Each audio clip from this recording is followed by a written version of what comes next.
Hello, শুভ দুপুর বন্ধুরা। আবার আমি একটা মাছের রেসিপি নিয়ে চলে আইছি। তো আজকে আমি মাছ দিয়ে মুখি কচু দিয়ে বানাবো। তো সবচেয়ে আগে আর কি করব, মুখি কচুটারে সিদ্ধ করে নেবো আর হলুদ লবণ দিয়ে ফ্রাই করে নেবো। তো কড়াইতে এখানে তেলও গরম হয়ে গেছে, এখানে আমি ফোড়ন দিয়ে দেবো আর কিছু মশলা অ্যাড করে দেবো। মশলাতে আসলো জিরা আর কাঁচামরিচ, এটা ভালো থেকে পেস্ট করে নিছি। হলুদ, মরিচের গুঁড়া, লবণ দিয়া আর কিছু জল অ্যাড করে এটার ভালো থেকে আমি কষাই নেব যতক্ষণ না রেড হয়ে যায় গিয়া। তো রেড যখন হয়ে যাব তখন আমি কচুগুলো যে ভাজা রাখছিলাম, আগে ভেজে উঠেছিলাম, এগুলোরও অ্যাড করে দেবো। কিন্তু এখন না, যখন ভালো থেকে ফ্রাই হয়ে যাবে, দেখো কি সুন্দর কালার আছে, পুরো ব্রাউন হয়েছে। কিন্তু ক্যামেরা আমার ভালো না, তার লেগে এরকম লাগতেছে, কিন্তু কালারটা খুব সুন্দর এসেছিলো। দেখো কচু অ্যাড করে নিছি। তো কচু অ্যাড করে আমি সাথে সাথে জল দিব না, ঝোল দিব না আর কি।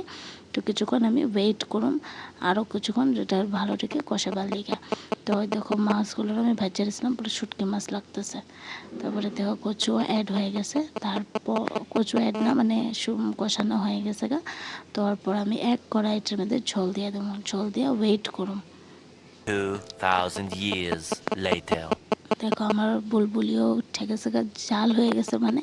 তো মাছও দিয়ে দিছি। খুবই সহজ আর খুবই ইজি, জলদি হয়ে যায়। কার কার ভালো লাগছে ভিডিওটা জানাইবা কমেন্টে।